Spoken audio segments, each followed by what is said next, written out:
"If you don't like living with us, feel free to leave," my son-in-law said while they lived in my house rent-free. So I started packing, but not my things. Theirs. When he saw what I was doing, he made a phone call. 11 minutes later, police were at my door claiming I was having a mental breakdown. Before we continue, I just want to say thank you for taking the time to hear my story. If you're comfortable, let me know where you're listening from and what time it is where you are. Now let me tell you my story. The argument, like most of them, began with something trivial. A teacup. It was my favorite one, a delicate piece of porcelain with a pattern of blue forget-me-nots. A gift from my late husband, Robert.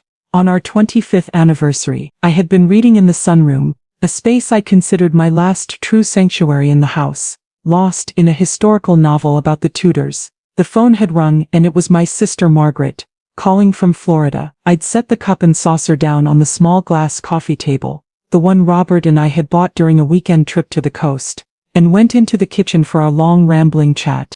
An hour later, I walked back into the living room, feeling warm and content, only to find the scene had been transformed into a courtroom, and I, the defendant, my son-in-law Gavin, stood over the coffee table, holding the teacup aloft between his thumb and forefinger as if it were a piece of contaminated evidence from a crime scene. Gavin was a man who wore his 45 years with a practiced, almost aggressive confidence. He was handsome, I suppose, in a slick, corporate way that had always put my teeth on edge, perfectly coiffed hair, a crisply ironed shirt, even on a Saturday, and a smile that never quite reached his cold, calculating eyes. He cultivated an air of relaxed authority, the kind of man who believed his opinions were not just opinions but facts that the rest of the world had simply not yet caught up with. "Carolyn," he said, and his voice was a masterclass in condescension.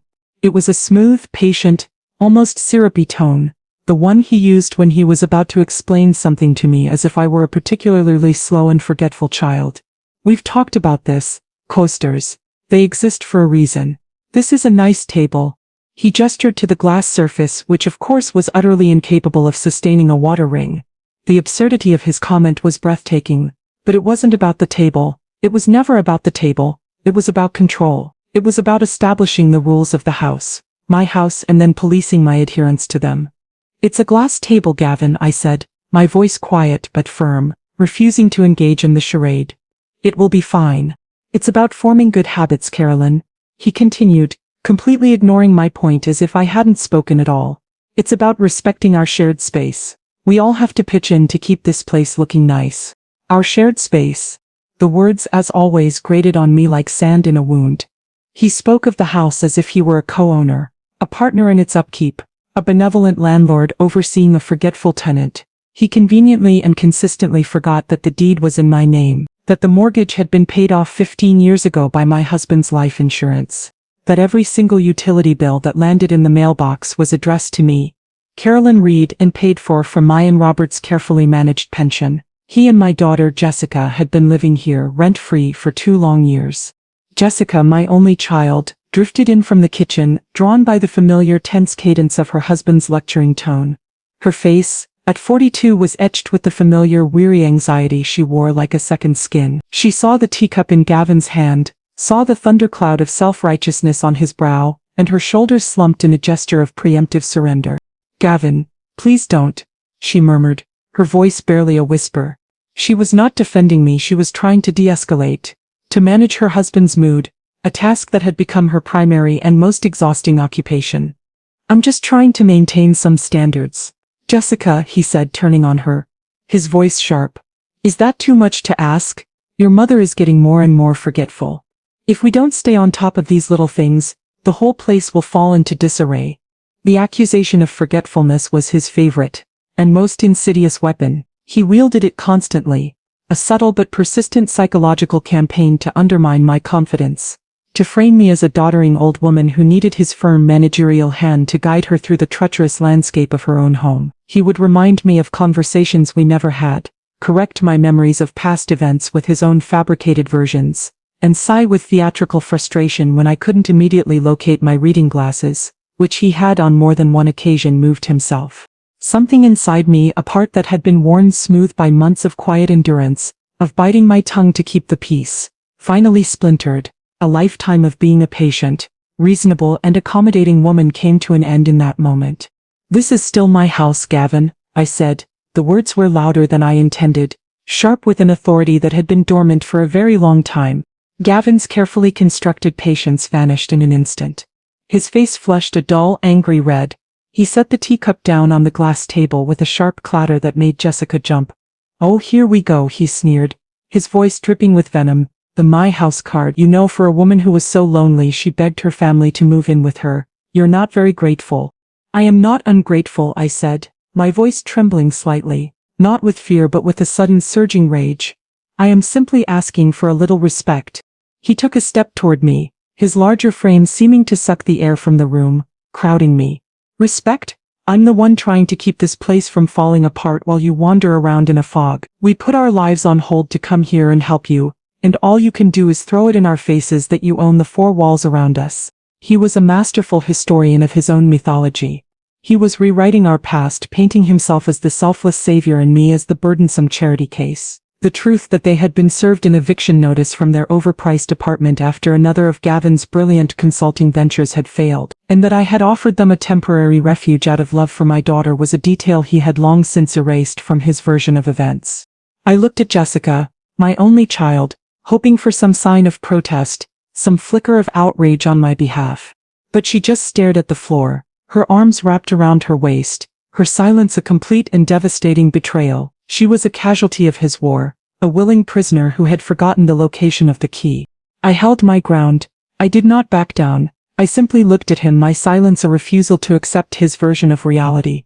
Gavin saw the resolve in my eyes, and his face twisted into a mask of pure contempt. He delivered the final stinging blow, the words he had clearly been wanting to say for months, the ultimate expression of his entitlement. "You know what, Carolyn? We live here now. This is our life too. And if you don't like living with us, feel free to leave." The ultimatum hung in the air, monstrous and absolute. Leave.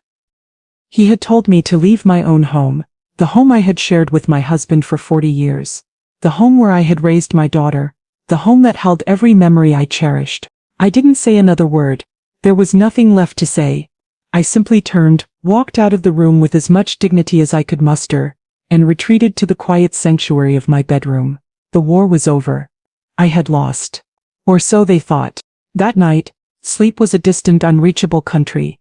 I lay in the dark, the familiar floral pattern of the wallpaper barely visible in the moonlight, and listened to the sounds of the house. I could hear the low thrum of the television from the living room, where Gavin was likely watching some sports highlights, a king back on his throne. I could hear the faint sound of water running, which meant Jessica was taking one of her long hot showers, washing away the stress of another day of navigating her husband's moods.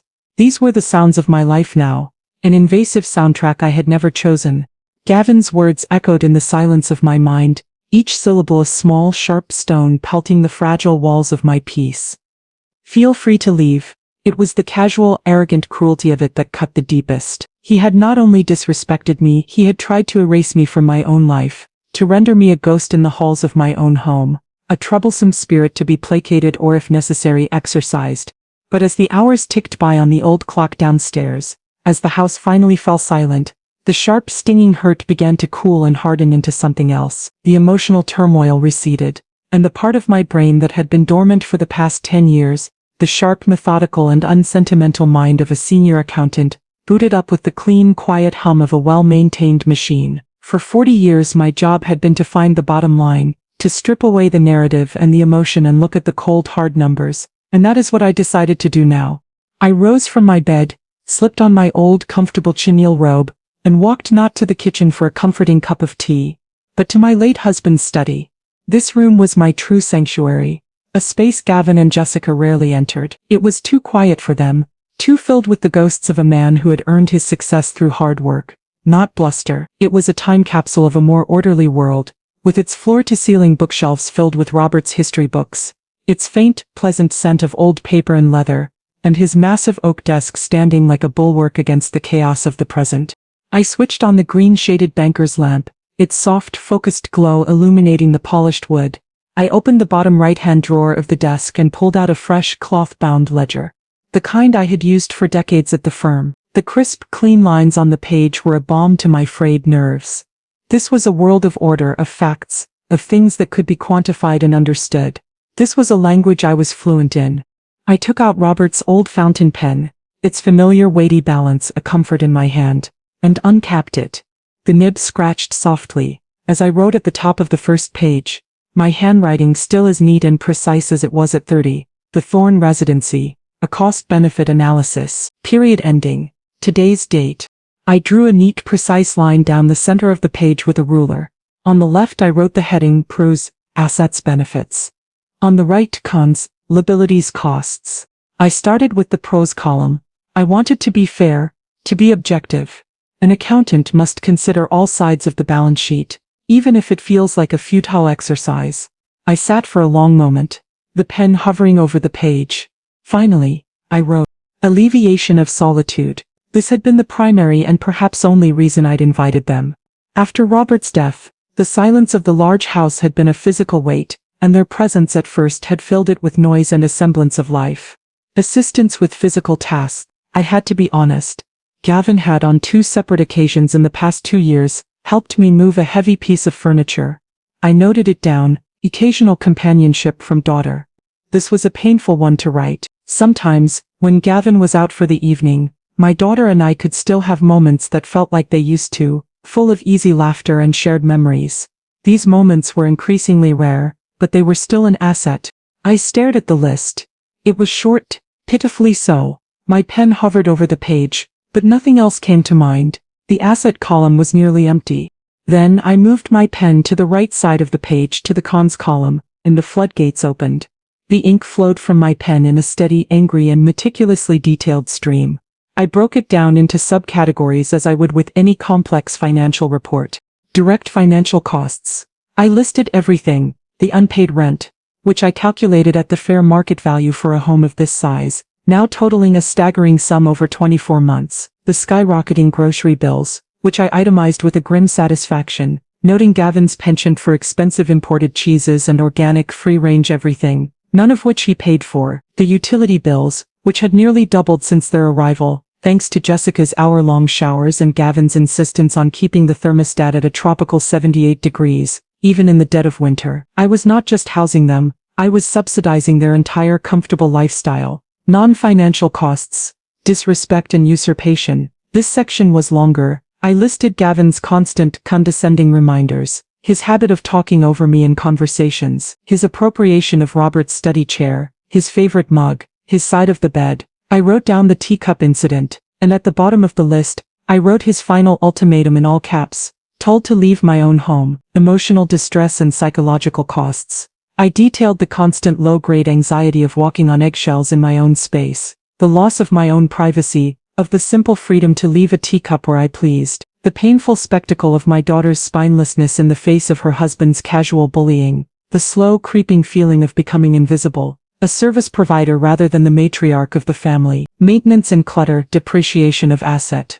As a man so concerned with a single coaster, Gavin was remarkably blind to his own sloppiness. His golf clubs were a permanent hazardous fixture in the entryway. His work papers were a constant sprawling mess on the dining room table I had painstakingly refinished myself. Jessica's art supplies seemed to multiply in the spare room, a chaotic explosion of canvases and paint tubes that smelled perpetually of turpentine. My orderly home had become their storage unit.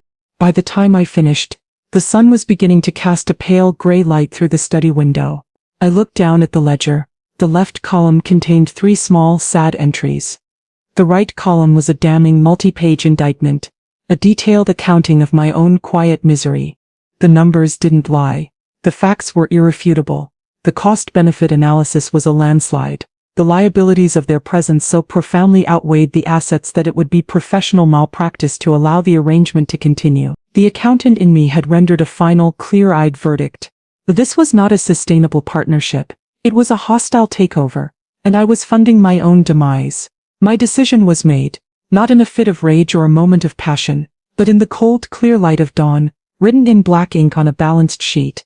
I was not going to leave my home. I was going to take it back, and I was going to do it methodically, precisely, and with all the legal force I could muster. It was time to close the books on this chapter of my life. The following morning, I rose at my usual time. I showered, dressed, and went down to the kitchen. Gavin was already at the dining room table, his laptop open, a scowl on his face. He was pointedly ignoring me, a punishment for my insubordination the previous day. Jessica was hovering nervously by the coffee machine, casting anxious glances between her husband and me. The air was thick with a tense, unspoken truce. They were waiting for me to apologize, to smooth things over, to restore the familiar, uncomfortable equilibrium. I did not. I simply made my toast, poured my tea and took it not to the dining room table, but back to the quiet solitude of the study. I did not engage, I did not explain. An accountant knows that before you present your final report to a hostile board, you must first ensure your position is unassailable. You consult an expert. At precisely 9 o'clock, the moment his office officially opened, I sat at Robert's desk and dialed the number for Mr. Elias Vance. Elias had been our family lawyer for over 40 years. He was a shrewd, sharp-witted man in his late 60s, with a mane of thick silver hair and piercing blue eyes that seemed to miss nothing. He had helped Robert and me draw up the contracts for our first small business, a little bookstore we had run together in our younger years. He had celebrated our successes and he had been the one to guide me through the legal and financial labyrinth after Robert's sudden death. He was not just a lawyer, he was a guardian of my family's history and he held a deep, abiding loyalty to my late husband's memory, a loyalty I knew extended to me. His secretary, a warm, efficient woman named Beatrice who had been with him for just as long, recognized my voice immediately and put me through without delay. "Carolyn," Elias's voice boomed through the receiver, as warm and familiar as ever. "It's good to hear from you. I trust you're keeping well." "I am well, Elias. Thank you," I said, my voice calm, betraying none of the turmoil of the past 24 hours. "But I'm calling on a professional matter. I require your services." There was a brief, almost imperceptible pause on the other end of the line. "I see," he said, his tone shifting instantly from friendly to focused, the lawyer taking precedence over the old friend. "I must confess I am not entirely surprised. Let me guess, this has to do with your house guests." A wave of profound relief washed over me. Of course Elias knew. He was a student of human nature, and he had met Gavin on several occasions. He had overseen the transfer of the deed into my name alone. After Robert's passing, he had advised me on the financial implications of having my daughter's family move in, warning me to draw up a formal lease agreement, advice I had foolishly ignored in the name of family harmony. He had likely seen this day coming long before I had been willing to admit it to myself. "It does," I confirmed.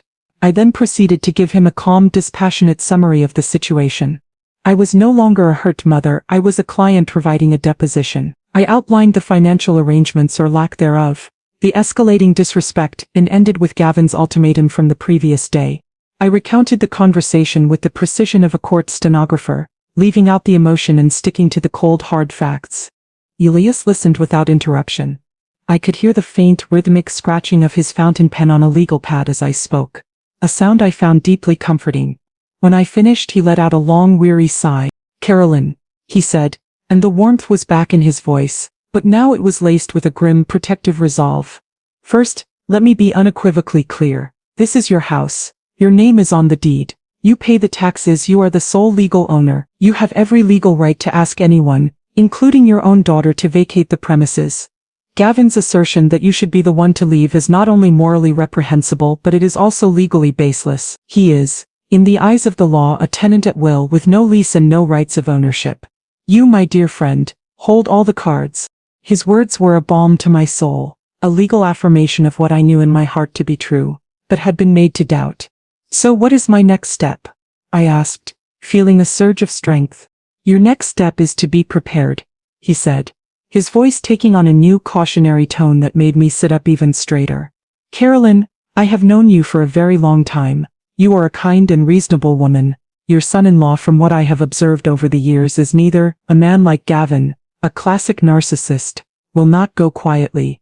He will not respond to reason. When he feels his control slipping, he will lash out. He will try to make you seem like the problem. He will attempt to portray you as unstable, as incompetent, as the source of the conflict. It's a classic manipulator's tactic, designed to discredit the victim." The accuracy of his assessment was chilling. He was describing the very strategy Gavin had been employing for months, the subtle but relentless campaign of branding me as forgetful. "I need you to be ready for that," Elias continued, his voice sharp. "So we are going to do this my way. Before we send any official notice, Before you say another word to them about this, I want you to start documenting everything. Keep a journal of every disrespectful comment, every instance of him undermining you. If you can, get a recording of his behavior, and gather your own evidence of your competence.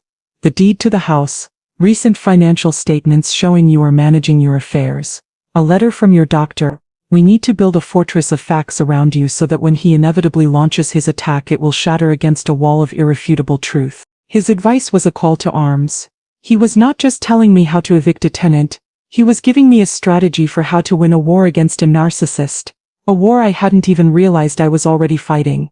I can do that, I said, a new sense of purpose hardening my voice. I know you can, he said, and I could hear the smile in his voice. Robert married a strong woman. Now, let's get to work. Send me copies of everything you gather. When you are ready, when our fortress is built, I will draft the official eviction notice. We will do this by the book, Carolyn, and we will win. I hung up the phone feeling transformed. I was no longer a victim in my own home. I was a client, a plaintiff, a woman with a plan and a formidable expert in her corner. Elias had given me more than just legal advice. He had given me a blueprint for my own liberation, and I was going to follow it to the letter. Elias's warning, "He will try to make you seem like the problem," became my mantra, the guiding principle of my every action for the next week.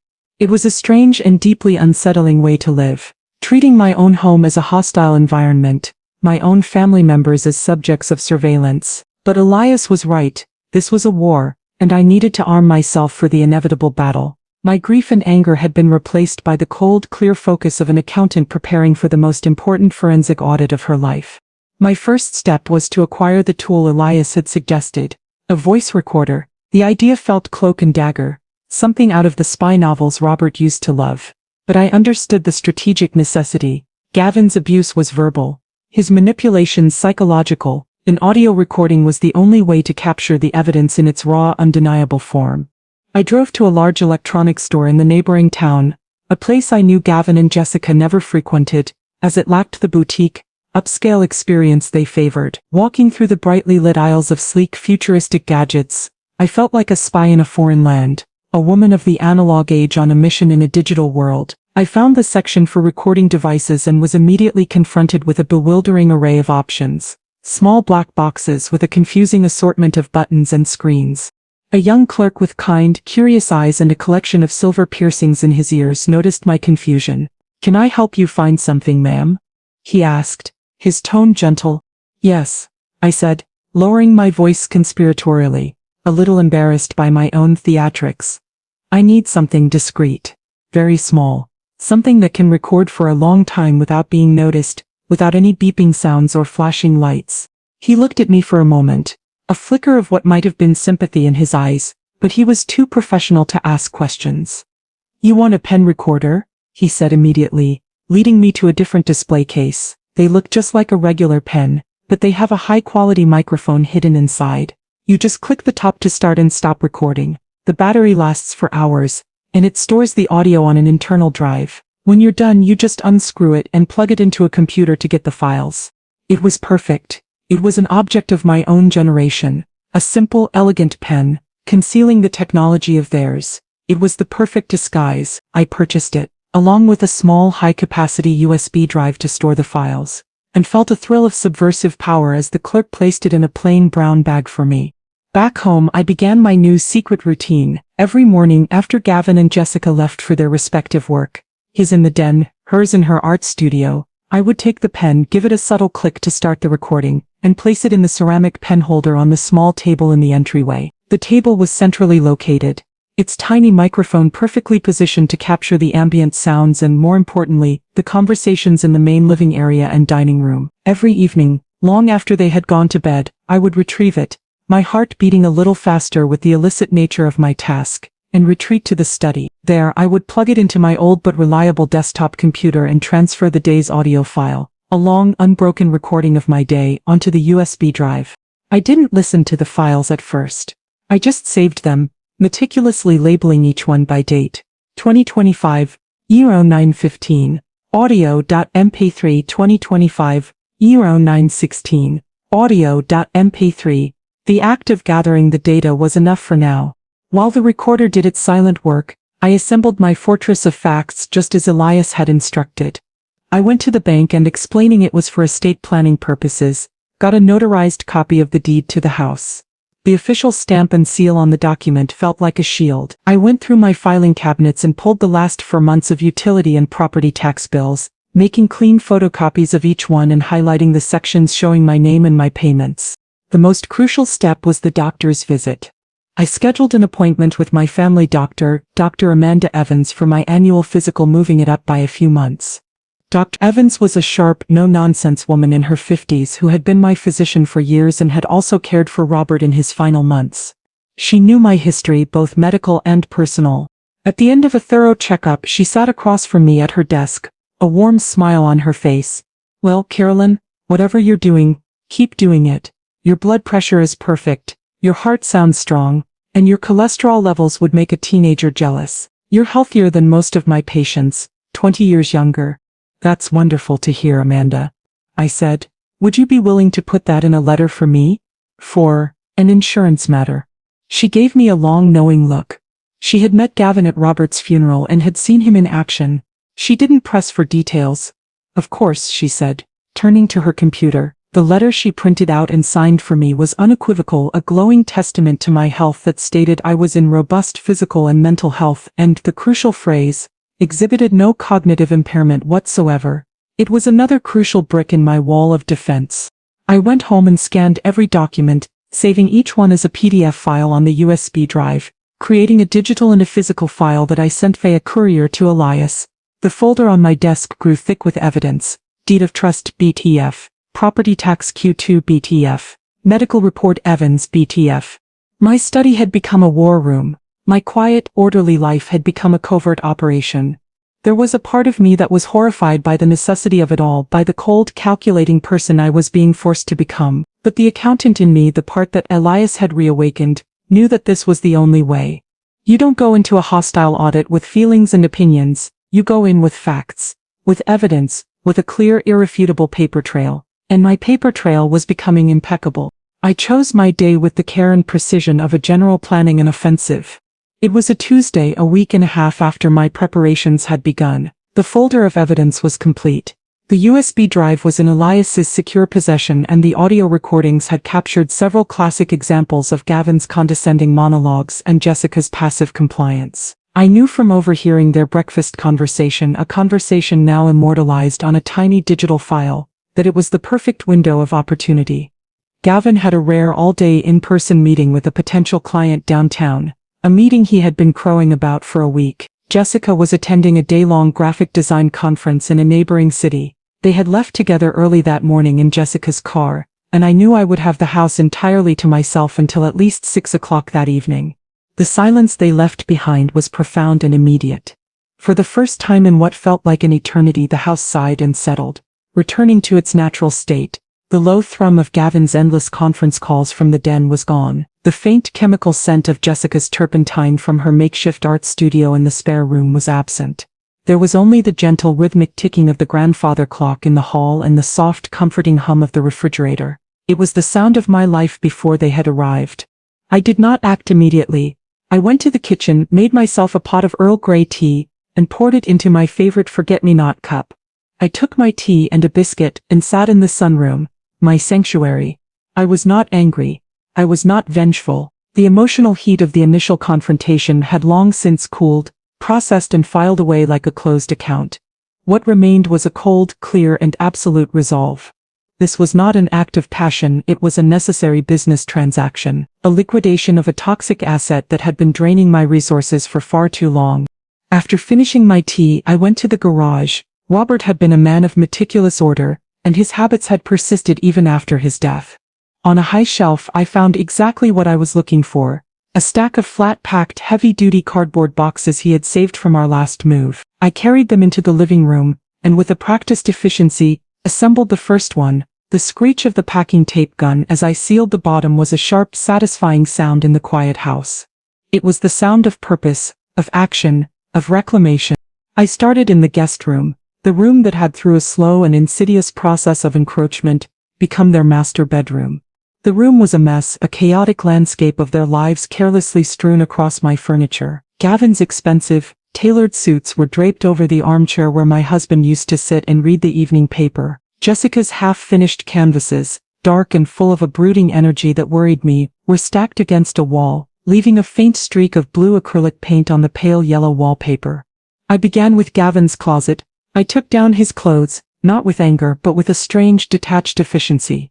I was an auditor, taking inventory. I folded his cashmere sweaters and polo shirts into neat accountant-like squares. I lined up his ridiculously large collection of designer shoes, loafers, wingtips, sneakers that had never seen a speck of dirt in the bottom of a box. I was not throwing his things, I was organizing them.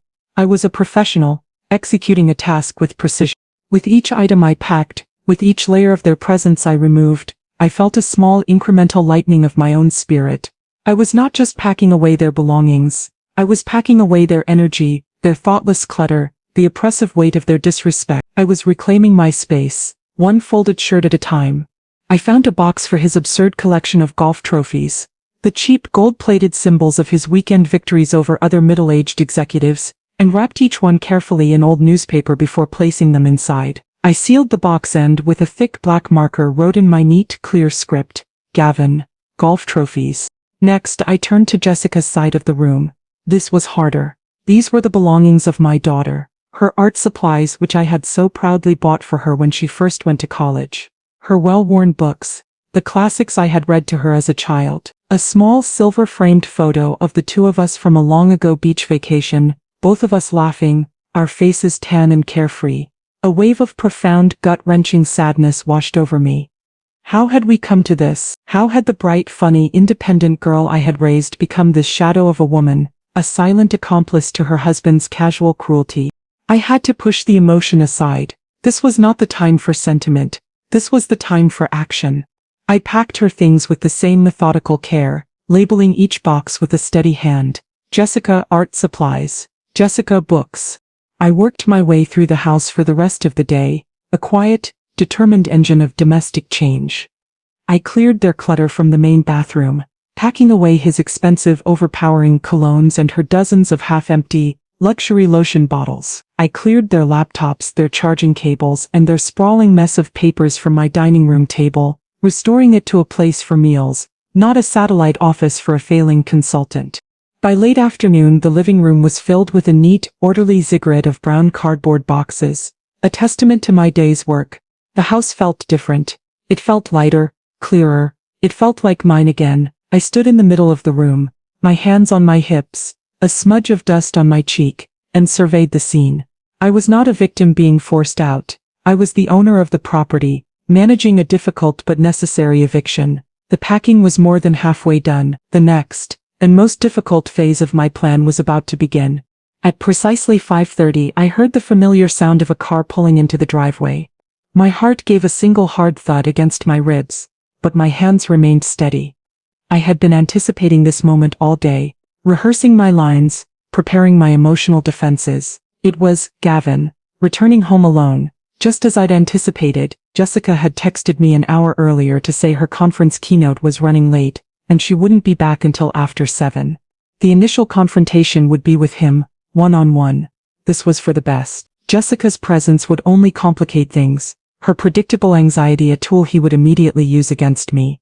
I was in the living room in the process of taping up the final box of their bathroom toiletries, a box that weighed a surprising amount when he walked through the front door. He was in the middle of unknotting his silk tie, a weary but self-satisfied look on his face, the look of a man who had successfully charmed a new client. He stopped dead in the entryway, his hand frozen at his throat. His expensive leather briefcase filled with whatever fictions he sold for a living, slipped from his suddenly slack fingers and hit the hardwood floor with a dull, heavy thud. He stared at the mountain of neatly stacked boxes, his mind clearly struggling to process the scene. It was as if he had walked into the wrong house, or the right house on the wrong day. His gaze darted around the room, from the boxes to the newly cleared surfaces, and finally to my face. For a long, silent moment, he was utterly speechless. I could see the gears turning in his head, his expression shifting rapidly from blank confusion to dawning comprehension, and then, like a switch being flipped in a faulty electrical panel, to a dark, sputtering, incandescent rage. "What is this?" he finally managed to say, his voice a low, dangerous growl that seemed to vibrate from deep in his chest. "What the hell do you think you're doing?" I calmly snipped the end of the packing tape with a pair of scissors and smoothed it down onto the top of the box with the flat of my hand. The simple, domestic sound was an act of defiance. I stood up slowly, turning to face him. I did not raise my voice.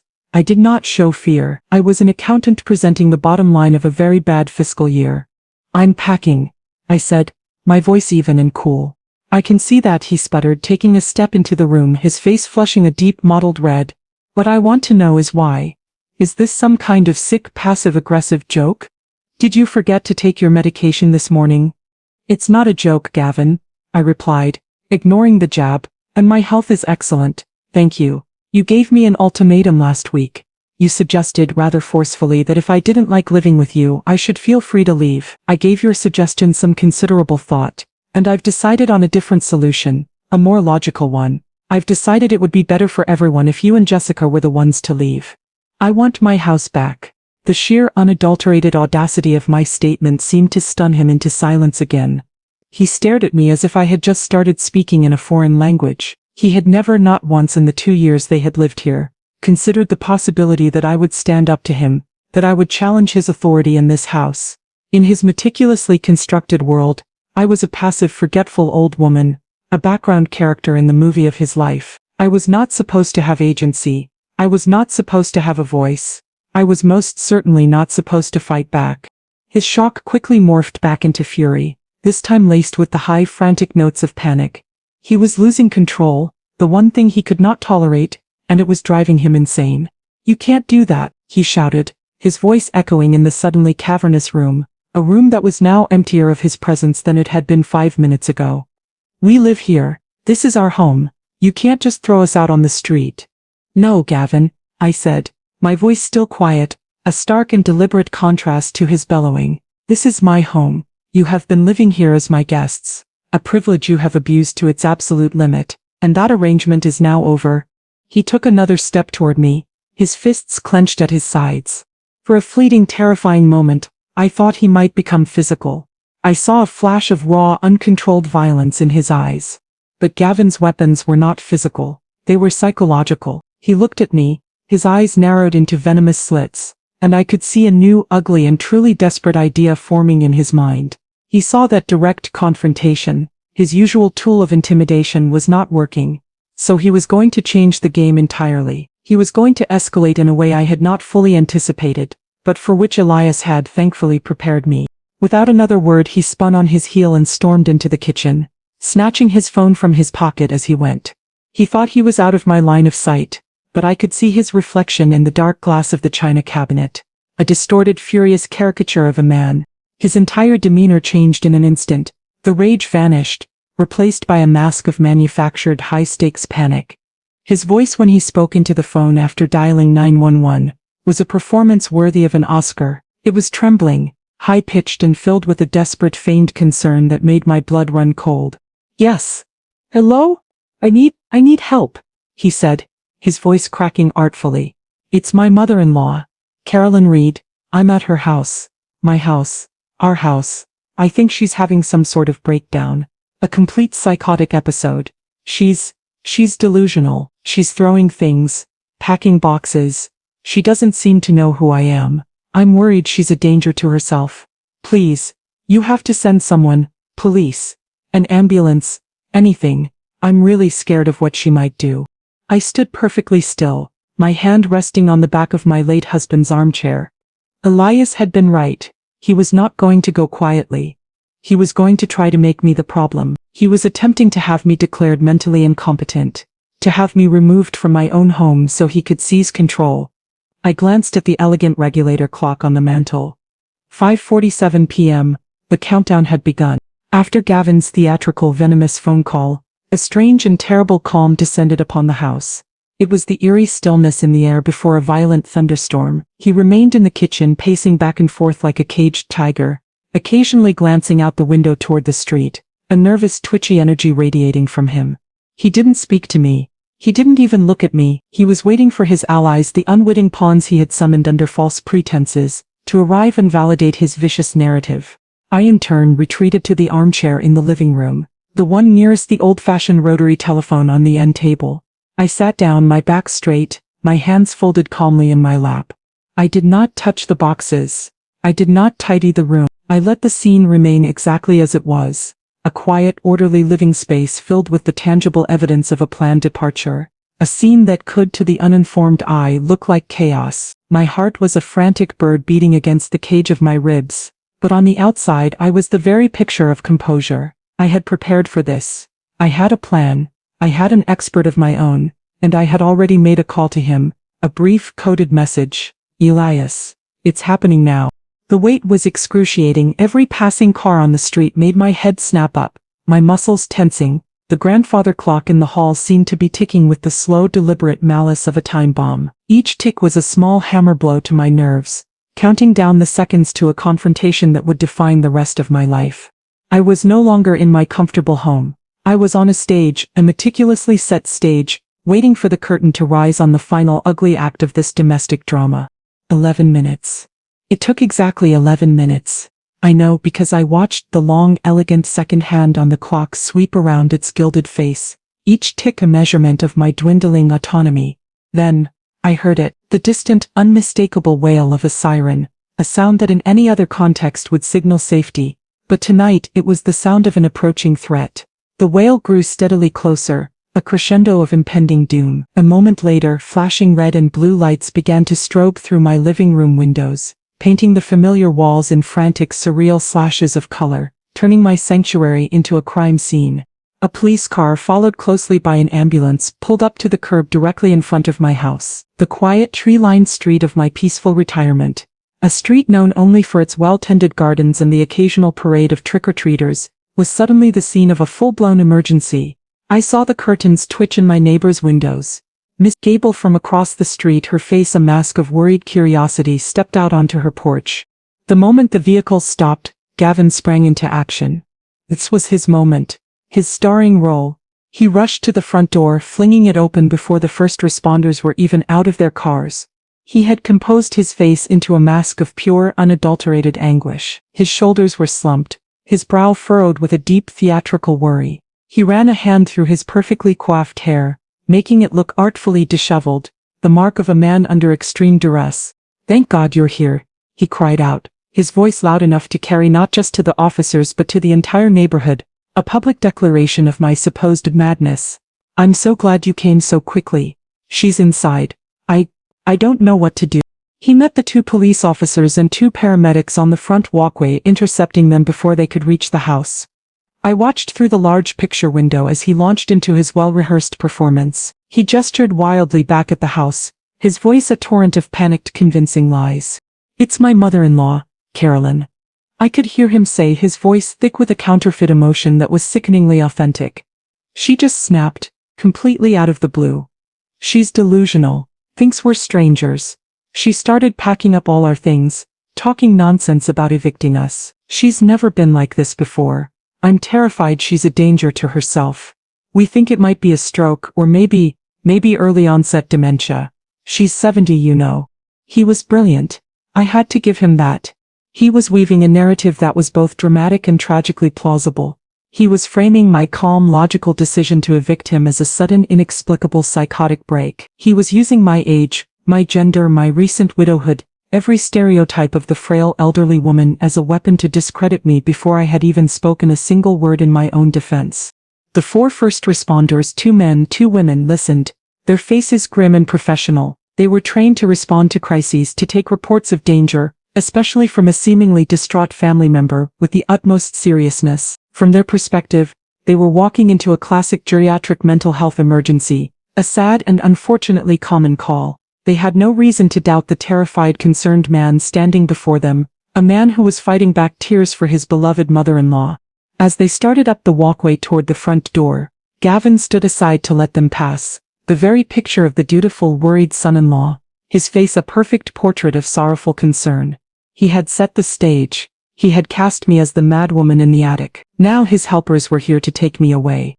The front door, which Gavin had so theatrically left open, seemed to frame the 4 first responders as they entered. Silhouetted against the flashing lights outside, they moved with a quiet, efficient purpose, their presence immediately overwhelming the cozy domestic space of my home, their radios crackling softly with the disembodied voices of a world in crisis. They brought with them a sense of gravity, of an official reality that was about to be imposed upon my own. Two police officers, a man and a woman, their faces stern and watchful, their hands resting almost unconsciously on their duty belts. Two paramedics, their gear-laden bags bumping against their sides, their expressions a mixture of professional caution and a kind of weary sympathy. They saw the scene exactly as Gavin had described it, and I could see the confirmation in their eyes. A living room in what looked like disarray, filled with haphazardly stacked cardboard boxes, and a lone, elderly woman sitting in an armchair, looking small and frail in the chaotic glow of the emergency lights. From their perspective, it was a perfect, textbook validation of his story. The lead police officer, a tall man in his 40s with a square jaw and tired eyes, whose name tag read, Sergeant Miller, approached me. He moved slowly, deliberately, keeping his hands visible, the way one might approach a frightened, unpredictable animal. His voice when he spoke was gentle, carefully modulated to be as soothing and non-threatening as possible. It was the voice of a man who had done this many times before. "Ma'am," he said, stopping a respectful few feet away from my chair. "My name is Sergeant Miller. We've had a report that you might be in some distress. Are you okay?" Gavin hovered in the doorway behind them, a silent, sorrowful Greek chorus to the drama he had created. He nodded sadly at the officer, his expression a perfect blend of validation and grief, saying, "See, I told you, you have to handle her with kid gloves." "I am perfectly fine, officer," I replied, my voice calm and steady. I did not get up. I did not wring my hands. I simply met his gaze, a quiet island of stillness in the swirling currents of the scene. "Ma'am," the officer continued, his tone still gentle, the textbook de-escalation technique. "Your son-in-law, Mr. Thorne, called us. He's very worried about you. He said you've been a bit confused today, that you've been packing things up, that you're not quite yourself. He said you might be having a mental health emergency." The accusation, now delivered by a uniformed police officer, a figure of authority, hung in the air with an official, terrifying weight. It was a formal declaration of my supposed insanity, spoken into existence. This was the moment Gavin had engineered, the moment I was supposed to break down, to start crying, to protest my sanity in a frantic, disjointed way that would only serve to confirm their diagnosis. One of the paramedics, a young woman with a kind, open face and a blonde ponytail, took a step forward, her movements slow and telegraphed. "Ma'am, my name is Sarah. We're just here to help. Is it okay if I take your blood pressure?" Sometimes when people feel confused or agitated, it's because their pressure is a little high. It's a simple thing we can check. They were boxing me in with their kindness, their professionalism. They were following their training, treating me as a patient, a victim of a medical crisis, not as a rational actor in my own life. They were placing me in a category, and in doing so they were stripping me of my agency. Gavin chose this moment to step forward, his voice oozing with a thick, false sincerity that was almost physically nauseating. "Carolyn," he said softly, as if speaking to a frightened, unpredictable child, "these people are here to help you. We're all just worried about you. Just let them do their job, please. We'll get you the help you need." He was trying to take control of the situation, to manage me, to direct the narrative for the officers and paramedics. He was reinforcing his role as the sane, responsible caregiver, the single point of reliable information in a chaotic situation. He was the anchor of reality. I was the storm.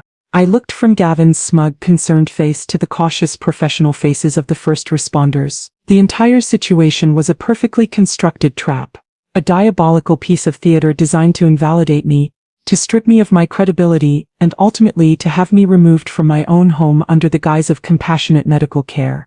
It was my word against his, the word of a confused 70-year-old woman, against that of her worried, articulate and highly convincing son-in-law. On the surface I didn't stand a chance. But they had all made one critical, fatal miscalculation. They had mistaken my silence for weakness, and my age for incompetence. This was the precipice, the moment everything hung in the balance. The air in the room was thick with expectation. Gavin was watching me, a smug, predatory glint in his eye, waiting for the final satisfying crumble that would prove him right. The officers and paramedics were watching, their training telling them to expect an emotional, incoherent and possibly hostile response. They were ready for tears, for shouting, for a confused, rambling denial. They were not ready for an accountant. I took a slow, deliberate breath, letting the silence in the room stretch for a beat, drawing all their focus. I turned my head and looked directly at Sergeant Miller, the man in charge.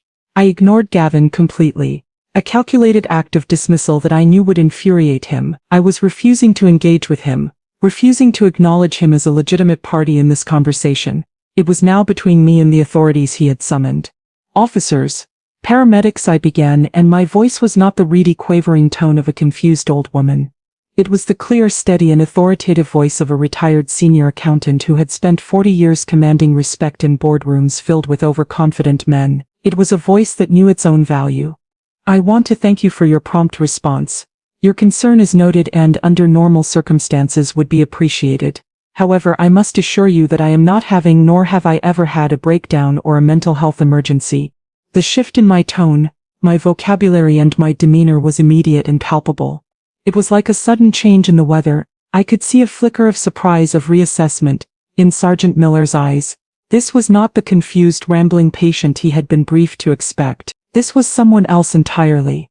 Gavin, sensing a critical loss of control over the narrative, tried to interject to regain his footing. Carolyn, darling, you're not making sense. You're upset, and that's okay. Just let these nice people help. I held up a hand, a sharp, decisive gesture that cut him off mid-sentence. It was not a plea, it was a command. Gavin, please do not interrupt me while I am speaking to the officers. My voice was as cold and sharp as a shard of glass. He recoiled as if he'd been slapped, his mouth snapping shut. The paramedics exchanged a quick, almost imperceptible glance. I turned my attention back to Sergeant Miller, my composure absolute. To be perfectly clear, I continued, my voice measured and precise. I am not delusional. I know exactly who I am. I am Carolyn Reed, a widow. I know exactly where I am. I am in my own home at 24 Elm Street, and I know exactly what I am doing. You are correct that I have been packing, but I have not, as you might have been led to believe, been packing my own belongings. I gestured with a calm, sweeping motion to the neat stacks of boxes that filled the room, their black marker labels facing outward. I have been packing the belongings of my son-in-law Gavin Thorne and my daughter Jessica Thorne. I let that statement hang in the air for a moment, allowing its implications to settle. I am not, as my son-in-law so dramatically claimed, throwing things or talking nonsense. I continued, my gaze unwavering. I am, however, in the process of evicting Mr. Thorne and my daughter from my home. The word evicting landed in the room with the force of a gavel. It was a legal term, a word of power, of intent, of premeditation. It reframed the entire situation, transforming it from a medical crisis into a legal dispute. The paramedics now looked deeply uncomfortable, recognizing that this was quickly moving beyond the scope of a medical call. Sergeant Miller's expression was now one of wary professionalism. The narrative was no longer simple. He had two starkly conflicting stories, and the supposed victim of the mental health crisis was speaking with far more clarity and authority than her supposed caregiver. Ma'am, he said, his tone more formal now, the patronizing gentleness gone, Mr. Thorne stated that you were not in your right mind, that you were a danger to yourself.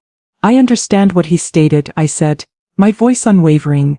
What he stated, however, was a malicious falsehood, a deliberate and calculated lie designed to intimidate me and to use you and your services as a weapon against me. He made that call not out of concern for my well-being, but out of a fit of narcissistic rage, because I had informed him that he and my daughter would have to leave the home that they have been living in, completely rent-free, for the past 2 years. I let that final detail sink in. Rent-free. I saw the other police officer, the woman, raise an eyebrow almost imperceptibly. The story was changing, rapidly. The villain was beginning to look a lot less like me, and a lot more like the man standing by the door, his face a mask of shocked fury. My calm defense was complete. Now it was time to present my evidence. I understand this puts you in a difficult position, Sergeant, I said, my tone shifting deliberately to one of reasonable, sympathetic cooperation. I was no longer on the defensive. I was now a partner in his investigation. You have two starkly conflicting reports. A classic, he said, she said situation, complicated by family dynamics. It must be very difficult to ascertain the truth in these matters. I was validating his professional challenge, showing him that I understood the nuances of his job. It was a subtle act of building rapport, of aligning myself with him as a fellow rational professional. Fortunately, I continued. I am a great believer in documentation. I was an accountant for 40 years. The paper trail is something I understand and respect. I rose slowly from my armchair. Every eye in the room was on me. Gavin watched, his face a mask of disbelief and dawning horror. He was a gambler who had just realized, far too late, that the dealer he thought was a novice was actually a seasoned professional who knew the odds better than he did. He had fundamentally misjudged his opponent. I walked over to the antique secretary desk that stood against the far wall. A beautiful piece of furniture that had been my grandmother's. From a neat stack of papers on the blotter I retrieved a thick manila folder. I had placed it there that morning, in plain sight, waiting for this exact moment. The entire scene, I realized, was a piece of theater and I was finally directing it. I walked back and placed the folder on the coffee table in front of Sergeant Miller. It made a solid, satisfying thud. Perhaps this will help clarify the situation, I said calmly. He looked at me for a long moment, then opened the folder. The other officers and the remaining paramedics subtly leaned in to get a better view. The first document you will find, I explained, my voice taking on the calm narrative tone of an auditor presenting her findings to a board of directors, is a notarized copy of the deed to this house, which I retrieved from my bank's safe deposit box last week. As you will see, it is in my name, Carolyn Reed, and my late husband's name, Robert Reed. Only, there are no other names on the title. Legally, the ownership of this property is not, and has never been, in question. Sergeant Miller scanned the document, his eyes professional and quick. He was trained to read official papers to look for forgeries or inconsistencies. He found none. He nodded curtly. The next set of documents, I continued, are the utility and property tax bills for the past 6 months. I've highlighted the relevant sections. You will note that they are all addressed to me, and as you can see from the attached bank statements, all have been paid in full from my personal checking account. This establishes my sole and ongoing financial responsibility for this residence. The second officer, the woman, pointed to a line item on the water bill. That's a high water bill, she murmured to her partner, an observation that was irrelevant to the case but deeply satisfying to me. Jessica's showers, I thought. A small private victory. And finally, Sergeant, I said, my voice softening slightly, allowing a hint of the wronged woman to peek through the professional facade. There is a letter. It's from my personal physician of 15 years, Dr. Amanda Evans, at the Bayside Medical Group. I had my annual physical last week. As you will see, Dr. Evans has confirmed that I am in excellent physical and mental health for a woman of my age, and to quote her directly, I leaned forward and pointed to the sentence, exhibits no signs of cognitive impairment whatsoever. This was the silver bullet. This was the irrefutable third-party professional validation of my sanity dated just a few days prior. It was not my word against Gavin's. It was the word of a respected physician against the panicked, self-serving lies of a man who had just been caught. Sergeant Miller read the doctor's letter carefully, his expression unreadable. When he finished, he folded it neatly, placed it back in the folder and looked up. His gaze was no longer directed at me. It was directed with a new, hard and deeply suspicious intensity, at Gavin. Gavin, who had been watching this unfold with a growing sense of dread, seemed to physically shrink under the officer's gaze. His meticulously constructed narrative was not just unraveling, it had been systematically, factually and brutally demolished. The image of the confused, delusional old woman had been replaced by one of a sharp, organized and remarkably competent homeowner, who had just presented a legally sound and medically verified case for her own lucidity. The remaining paramedic, the young woman named Sarah, began to subtly back away toward the door, exchanging quiet murmurs with her partner who was waiting in the hall. This was no longer a medical situation. This was a legal one, and possibly a criminal one. The ground had shifted beneath everyone's feet. My fortress of facts was holding strong, and the siege, I knew, was about to be broken. Just as Sergeant Miller opened his mouth to speak, likely to ask Gavin some very pointed and uncomfortable questions, the front door, which was still slightly ajar from the paramedic's departure, swung fully open. A man stepped into the entryway, his presence immediately commanding the attention of everyone in the room. It was Elias Vance. He was dressed in an impeccably tailored gray suit, his silver hair neatly combed back from his forehead, a handsome leather briefcase in one hand. He was in his late 60s, but he moved with the energy and purpose of a man half his age, his posture erect, his gaze sharp and unwavering. He took in the scene in a single sweeping glance. The police officers, the stacks of boxes, my own calm demeanor, and the stunned, panicked face of Gavin, with the cool appraising eye of a chess grandmaster analyzing a complex and fascinating board. "Good afternoon, Sergeant," he said, his voice a rich, authoritative baritone that resonated with the confidence of 4 decades spent in courtrooms and boardrooms. "I see I've arrived at an opportune moment. I am Elias Vance. I am Mrs. Reed's attorney." He strode into the room, his expensive leather shoes making a soft, confident sound on the hardwood floor. He walked directly to my side, placing a reassuring hand on my shoulder. His arrival was a perfectly timed cavalry charge, and the shift in power within the room, which had already been tilting in my favor, now became an avalanche.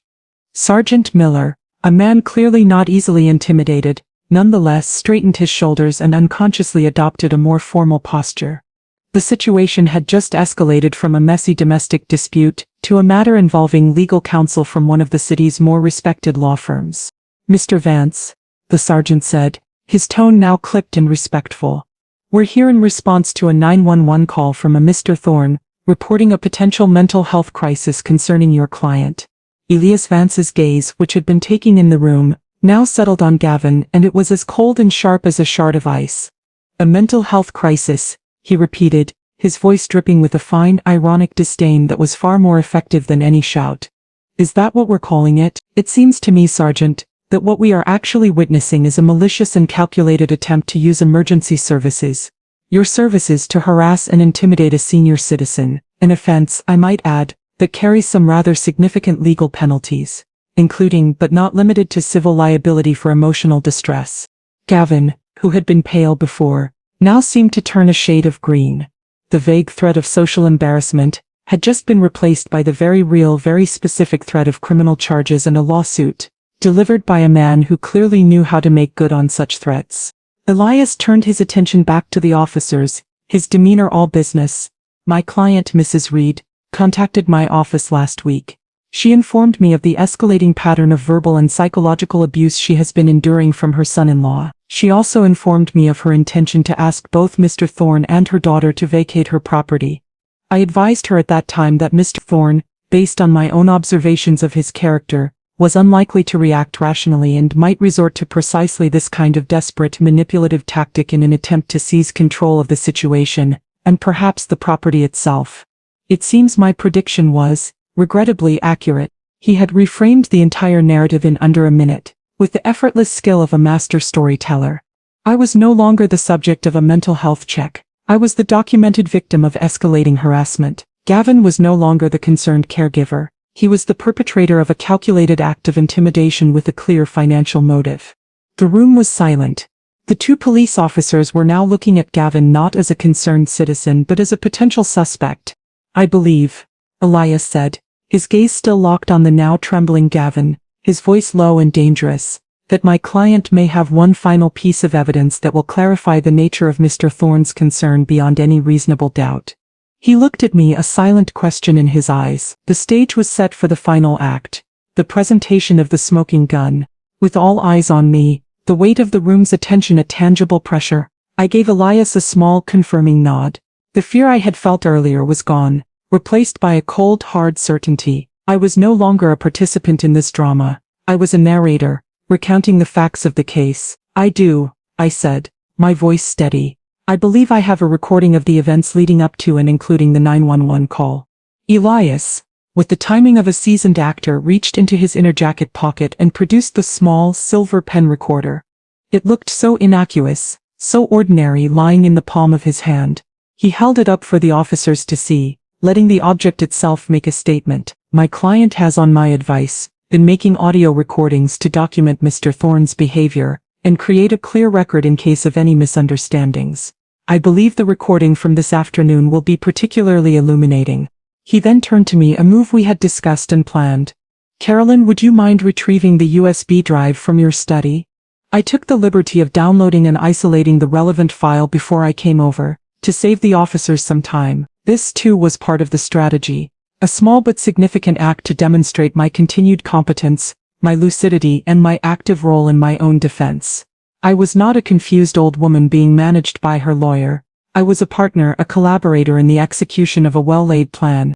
"Of course, Elias," I stood and walked calmly to my husband's study, my movements unhurried and deliberate. I could feel Gavin's eyes boring into my back, his hatred a palpable force. I returned a moment later with the small black USB drive and handed it to my lawyer, who in turn handed it to Sergeant Miller.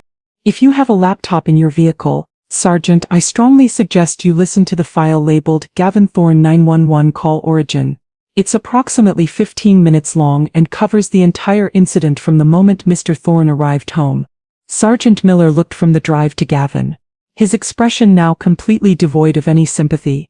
It was the look of a man who dealt with liars every day and had just identified a particularly odious one. He gave a curt nod to his partner, the female officer who took the drive and headed out to their patrol car without a word.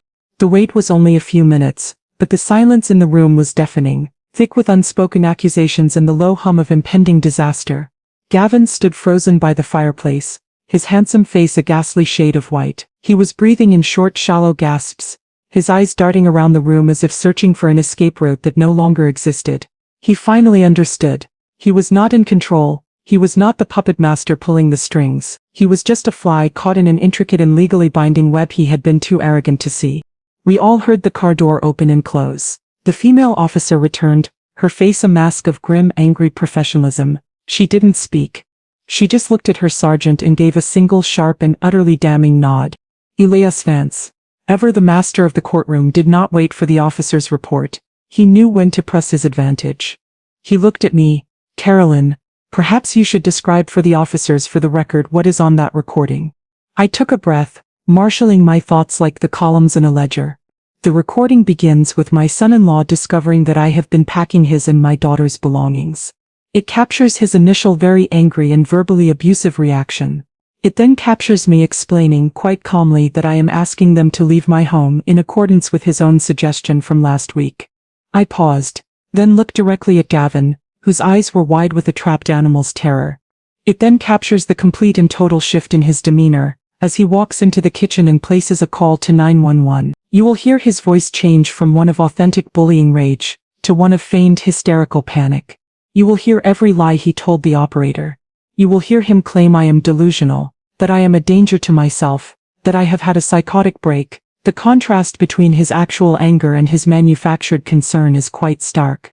In short, Sergeant, Elias Vance concluded, his voice like the crack of a whip, his words a final devastating summation for the prosecution, you will hear irrefutable proof that Mr. Thorne willfully and maliciously filed a false police report for the express purpose of having his mother-in-law involuntarily committed, likely so he could gain control of her property. It is without a doubt one of the most disgusting displays of elder abuse and calculated manipulation I have witnessed in my 40 years of practice. The final piece of proof had been laid on the table. There was no defense, there was no cross-examination, there was no escape. Gavin was trapped, not by my supposed madness, but by the cold, hard, undeniable, and perfectly recorded evidence of his own monstrous behavior. Just as Sergeant Miller was about to speak, his face a grim mask of resolve, the front door opened again. This time, it was my daughter. Jessica stood on the threshold, a conference tote bag slung over her shoulder, her face pale and drawn from a long day. She stopped abruptly, her eyes wide as she took in the impossible, terrifying scene. She saw the two uniformed police officers. She saw my lawyer, a man she associated with wills and funerals, standing protectively by my side. She saw the mountain of cardboard boxes that represented the dismantling of her life, and she saw the look of pure animal terror on her husband's face. "What's going on?" she whispered, her voice trembling, the question directed at no one and everyone at once. "Gavin? Mom? What's happened?" No one answered her. The air was too thick with the unspoken truth, too heavy to be disturbed by simple explanations. She looked from face to face, her confusion slowly morphing into a dawning, sickening horror as she began to piece together the fragments of the disaster. It was the female officer who finally broke the silence, her voice devoid of any sympathy, the clinical tone of an official delivering bad news. "Ma'am, are you Jessica Thorne?" Jessica nodded, unable to speak. "Your husband," the officer said, gesturing with her head toward Gavin, "is currently under investigation for filing a false police report regarding your mother's mental state." Jessica's eyes darted to Gavin, a desperate, silent question in their depths. "Tell me this isn't true. Tell me this is some horrible mistake." Gavin, seeing his last possible ally, his final human shield, tried one last pathetic gambit. He lunged for the lifeline she represented. "Jess, thank God you're here," he stammered, his voice a weak pleading imitation of his earlier performance. "Your mother, she's had a terrible episode, a complete break. I had to call for help. They're not listening to me. You have to tell them how forgetful she's been, how confused. You have to tell them the truth." He was asking her to lie for him, to corroborate his monstrous calculated story. He was asking her to stand in a room with 2 police officers and declare that her own mother was insane. He was asking her to choose him over me. One final devastating time. And in that moment I saw something shift in my daughter. I saw the years of quiet compliance, of enabling his disrespect, of swallowing her own voice to keep a fragile, unhappy peace, finally reach their breaking point. The web of his control, already shredded by the events of the past hour, finally tore apart completely. She looked at her husband, at the man she had loved and defended, the man for whom she had sacrificed her relationship with her own mother, and I think for the first time she saw him clearly. She saw the selfish, cruel manipulator he truly was. She saw the man who was willing to have her own mother committed to a psychiatric institution to avoid the inconvenience of having to find his own apartment. She saw the monster and she recoiled. Her face crumpled, a deep, gut-wrenching sob, a sound that seemed to carry the weight of years of unshed tears, tore from her throat. "No," she wept, the word a raw, painful gasp. "No, he's lying." She pointed a trembling finger at Gavin, the simple gesture an act of profound, and long overdue rebellion. "He's the one. He's been awful to her for months. Belittling her, making her feel small and useless in her own home. I just stood by and let it happen." Her confession was a torrent, a flood of guilt and regret that washed away years of silent complicity. "I came home early. I was in the driveway when the police arrived. I heard what he said to them from the open door. It was all lies. My mother is fine. She's the sanest, strongest person I know. He just got angry because she finally stood up to him. Because she told him we had to move out." Her words, punctuated by ragged, heartbroken sobs, were the final nail in Gavin's coffin. His last hope, his final shield, had not only failed him, she had become the star witness for the prosecution. He stared at his wife, his mouth agape, the look of a man who had not just lost a battle but had just watched his entire world detonate before his very eyes. I felt no triumph, only a deep, profound sorrow. The cost of this victory was the complete and utter destruction of my daughter's marriage. Her life as she knew it. But as she stood there finally speaking her truth, however painful and belated it was, I also felt a flicker of something else. Something I had not felt for a very long time. Pride. The strong, independent and decent girl I had raised was still in there. After all, she had just been buried under years of fear and intimidation. And today she had finally started to dig her way out. Jessica's tearful confession sucked the last of the air from the room. It was the final, irrefutable corroboration of the truth. A confession not just of Gavin's lies but of her own painful complicity. There was nowhere left for Gavin to hide. The intricate web of deceit he had woven over months, and perfected in a single malicious phone call, had been utterly and completely destroyed, burned away by the raw, honest heat of his wife's breakdown. Sergeant Miller, his face now a mask of cold, hard professionalism, had heard enough. He took a deliberate step toward Gavin, who seemed to shrink before our very eyes, all the expansive, arrogant energy draining out of him, leaving behind a hollow, pathetic shell.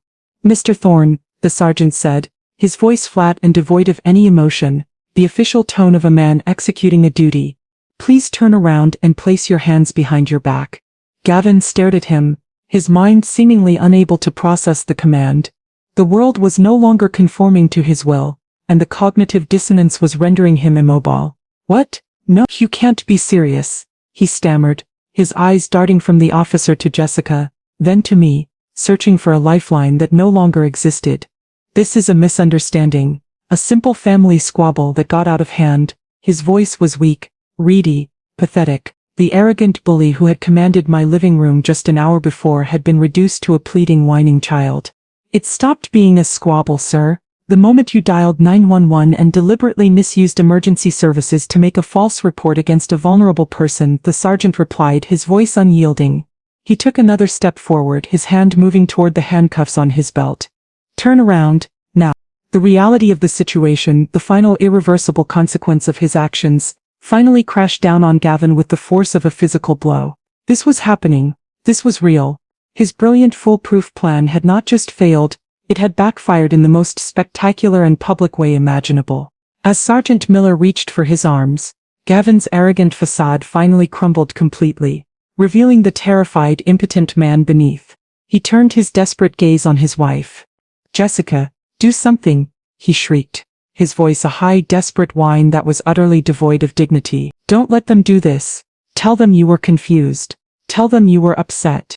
Jessica just stared at him through her tears, her expression a mixture of pity and a new hard-won disgust.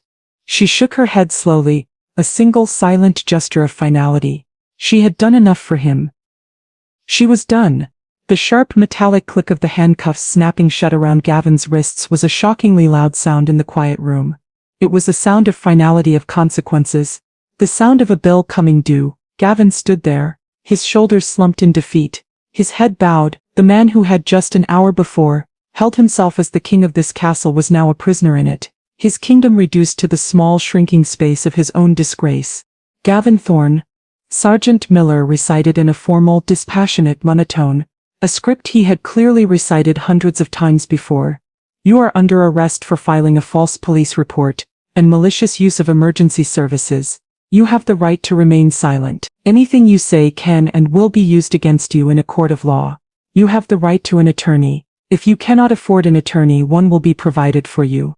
The other officer, the woman, took Gavin by the arm and began to lead him toward the door. As they passed the mountain of neatly packed boxes, the tangible evidence of my quiet rebellion, Gavin looked at them, and then at me. His eyes were no longer filled with contempt or arrogance. They were filled with a look of pure, unadulterated hatred. It was the raw, impotent fury of a man who has been utterly and completely outmaneuvered, and would never ever forgive it. I did not flinch. I simply met his gaze, my expression calm. I had not sought this outcome, but his own actions had made it inevitable. An auditor does not create the numbers. She merely reports on them. He was led out of my house past the curious, judging eyes of my neighbors who were still lingering on their porches, and placed in the back of the patrol car. The car door slammed shut. Another sound of finality, as the police car pulled away, its lights no longer flashing, taking with it the man who had made my life a quiet hell for 2 years. I felt no joy, no triumph, only a profound and weary sense of relief, like a soldier at the end of a long and deeply personal war. The departure of the police car left a vacuum in its wake. The flashing lights were gone, the siren's echo had faded down the street, leaving only the quiet golden hum of a late afternoon in my suburban neighborhood. Inside the house, however, the silence was even more profound. It was a heavy, awkward stillness filled with the ghosts of the words that had just been spoken and the terrible, life-altering consequences they had wrought. Gavin was gone, on his way to a holding cell downtown. Jessica remained, a weeping, broken figure slumped in the armchair where her husband had just an hour ago sat in judgment of me. She had her face buried in her hands, her shoulders shaking with silent, ragged sobs. She was mourning the loss of her husband, the end of her marriage, the destruction of the life she had known, and perhaps the loss of her own self-respect. Mr. Vance and I stood there for a moment, the unwilling audience to her private grief. I felt a pang of maternal instinct, a deep, primal urge to go to her to comfort her, to tell her that everything would be all right, but I resisted it. The time for comfort would come later. Right now, the time for clarity, for firm and unshakable boundaries was not yet over. It was Elias Vance who, after a respectful moment, brought the proceedings to their necessary legal conclusion. He walked over to his handsome leather briefcase, which he had set on the dining room table upon his arrival. He opened it with a set of quiet, decisive clicks and took out a long white official-looking envelope. He approached Jessica, his movements slow and deliberate, his face a mask of professional neutrality. "Jessica," he said, his voice not unkind, but stripped of all its earlier warmth and familiarity. It was the voice of a lawyer, executing a legal duty, a voice that brokered no argument. "I'm very sorry for what you are going through. This is a difficult day, but I have one final piece of business to attend to on behalf of my client." He held the envelope out to her. Jessica looked up, her face streaked with tears and mascara, her eyes red and swollen. She stared at the envelope as if it were a venomous snake, recoiling slightly in her chair. "What is that?" she whispered, her voice raw and hoarse from crying. "This," Mr. Vance said, his voice firm but gentle, is a formal legal notice of eviction. It has been filed with the county court. It states that you and Mr. Thorne have 30 days from this date to vacate this property and remove all of your remaining belongings. Jessica flinched as if he had struck her. It was one thing to see her husband arrested, to have her marriage implode in a spectacular fireball of lies and deceit. It was another, perhaps more mundane but no less brutal thing to be handed the cold, hard, legal document that formalized the end of her life in this house. This was the final, undeniable consequence, written in black ink on official letterhead. "Mom?" She choked out, her eyes flying to my face. A desperate, childish plea for mercy, a last-ditch appeal to the woman she had failed to defend. I looked at my daughter and my heart ached for her, for the pain she was feeling, for the difficult road that lay ahead of her. But my resolve, forged in the quiet of my study and tested in the crucible of the past hour, did not waver. The time for mercy, for second chances, for the blurred lines of family obligation had passed. The time for clear legal boundaries had arrived. "It's for the best, Jessica," I said softly, my voice full of a sorrowful finality. Mr. Vance, seeing that she was in no state to take the envelope, placed it gently on the end table beside her chair. "Carolyn is giving you a month to sort out your affairs, Jessica," he said, his tone softening a fraction, the old family friend re-emerging now that the unpleasant business was done. "That is more generous than the law requires under these circumstances. I would suggest you use that time wisely." He paused, letting his words sink in, then added the final crucial piece of advice. "And I would also strongly suggest that the first call you make tomorrow morning is not to your husband's bail bondsman, but to a competent divorce attorney." With that, his work was done. He had been my shield, my sword, and my strategist. He turned to me, gave my shoulder a firm, supportive squeeze, and murmured, "Call me in the morning, Carolyn. We'll discuss the next steps." Then he too was gone, leaving the front door open behind him, a quiet invitation for the fresh, clean air of the evening to finally enter my home. I was finally alone with my daughter in the quiet, box-filled room. The battle was over, the enemy was vanquished, but the casualties were all around me. Jessica sat weeping, holding the eviction notice in her trembling hands as if it were the death certificate of her life. The papers had been served. The long, painful process of cleaning up the wreckage had just begun. The 30 days that followed were a quiet, awkward ballet of departure. Jessica was a ghost in the house, her movements silent and furtive, a wraith haunting the final days of her former life.